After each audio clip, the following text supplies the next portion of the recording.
All right, so this particular problem, we're asked to consider this graph of the function negative 2 raised to the x plus 4, and there it is graphed. And it says, what's the range of this function? So the range, remember that the range are the possible y values.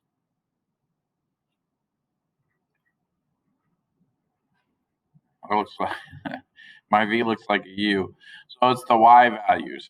So as I look at this, it looks like y is less than 4.